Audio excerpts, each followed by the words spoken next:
Assalamu alaikum. Welcome to the part D of lecture number 1 of module 1 of the Mund Stack Bootcamp. इस module के अंदर हम discuss करने वाले हैं कि सर्वर क्या होता है। इससे पिछले पार्ट के अंदर हमने डिस्कस किया था कि वेब ब्राउजर क्या होता है। तो आइए जी सर्वर के बारे में डिस्कस करते हैं। देखिए होता क्या है कि हमने एक वेब पेज बनाया। फॉर एग्जांपल मैं एक वेब पेज बनाता हूं, मैं एक वेब पेज डिजाइन करता हूं which will be an HTML document. मैं एक डिवोक की ही वेबसाइट खोल लेता हूं जो कि एक सिंपलेस्ट वेबसाइट है। एग्जांपल के तौर पे मैं एक डिवोक शू स्टोर की वेबसाइट खोलता हूं और मैं ये एक वेब पेज बनाता हूं, एक HTML डॉक्यूमेंट बना के मैं इसको क्रिएट करके पूरे HTML डॉक्यूमेंट्स को, तमाम HTML डॉक्यूमेंट्स को लिंक करके एक वेबसाइट बना के, जाहिर सी बात है मुझे इसको कहीं ना कहीं स्टोर करना है, तो मैं इसको सर्वर पे स्टोर कर देता हूं। मैं इस वेबसाइट को जब भी स्टोर करूंगा तो सर्वर पे स्टोर करूंगा।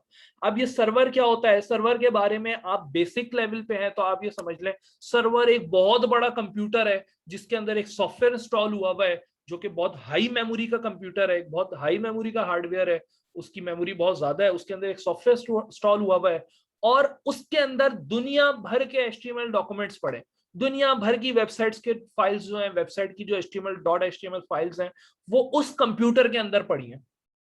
अब होता क्या है, मैं आपको एक इमेज से इसको समझाने की कोशिश करता हूं। ये हमारा समझ लेंगे वेबसाइट्स, वेब सर्वर है। इसके अंदर दुनिया भर के HTML डॉक्यूमेंट्स पड़े, इसके अंदर दुनिया भर की जो वेबसाइट्स के पेजेस हैं वो पड़े। ये हमारा कंप्यूटर है, ये क्लाइंट है, यहाँ पे हम बैठे हैं, ये यूजर बैठा है। यहाँ पे यूजर क्या करता है, वो कोई भी एक वेबसाइट को फॉर एग्जांपल www.devoke.com करके सर्च करता है। जब वो सर्च करता है तो जाहिर सी बात है वो वेब ब्राउजर खोलेगा। तो वेब ब्राउजर क्या करता है, उसकी रिक्वेस्ट लेके जाता है सर्वर के पास। सर्वर देखता है कि यूजर ने इस पर्टिकुलर वेब पेज को एक्सट्रैक्ट करने का मुझे कहा है, इस पर्टिकुलर वेबसाइट, इस पर्टिकुलर वेब पेज को मुझसे मांगा है, तो वो वेब सर्वर जो है अपने अंदर से वो HTML डॉक्यूमेंट यानी कि वो वेबसाइट का डॉक्यूमेंट निकालता है और वेब सर्वर का हैंड ओवर कर देता है। वो particular HTML document web server अपने अंदर से निकालता है ढूंढकर और वेब ब्राउजर को हैंड ओवर कर देता है। अब ब्राउजर क्या करता है, उस HTML डॉक्यूमेंट को वेब सर्वर से लेता है और लेकर आकर क्लाइंट के सामने यानी कि यूजर के सामने स्क्रीन पे डिस्प्ले कर देता है। तो this is the whole mechanism of the working of a website. दोबारा इसको मैं ब्रीफली एक्सप्लेन करने की कोशिश करता हूं कि आप यानी कि यूजर जब भी कंप्यूटर पे कोई रिक्वेस्ट टाइप करते हैं लाइक www.sourcerock.com या www.devoke.com या कुछ भी, तो वो रिक्वेस्ट वेब ब्राउजर आपकी लेके सर्वर के पास जाता है। सर्वर से कहता है कि भाई फला डॉक्यूमेंट की रिक्वेस्ट की गई है यूजर की तरफ से, तो प्लीज बराए मेहरबानी आप अपने अंदर से उस डॉक्यूमेंट को ढूंढ के निकालें और मुझे हैंड ओवर करें। वेब सर्वर जहां पे दुनिया भर के HTML डॉक्यूमेंट्स, दुनिया भर की वेबसाइट स्टोर है, वो अपने अंदर से उस पर्टिकुलर डॉक्यूमेंट को एक्सट्रैक्ट करता है, निकालता है कि जिसकी रिक्वेस्ट की गई है यूजर की तरफ से, और उसको हैंड ओवर कर देता है ब्राउजर के, वेब ब्राउजर के। आपका वेब ब्राउजर यानी कि आपका इंटरनेट उसको लेके आपके कंप्यूटर पे आता है और उसको आपके स्क्रीन पे डिस्प्ले कर देता है। This is the basic working mechanism of a website. So अगर मैं एक्सप्लेनेशन रीड करूं, for building basic understanding we can assume that the web server is a giant computer which contains all the web pages, HTML documents in it। यहां तक बात clear होती है।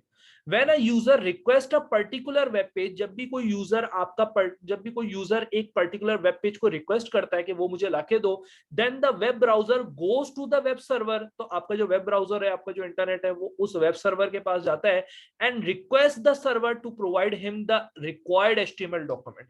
जो user ने मांगा है वो HTML डॉक्यूमेंट मुझे प्रोवाइड कर दो, ये वेब सर्वर जाके, ये वेब ब्राउजर आपका जाके वेब सर्वर से कहता है।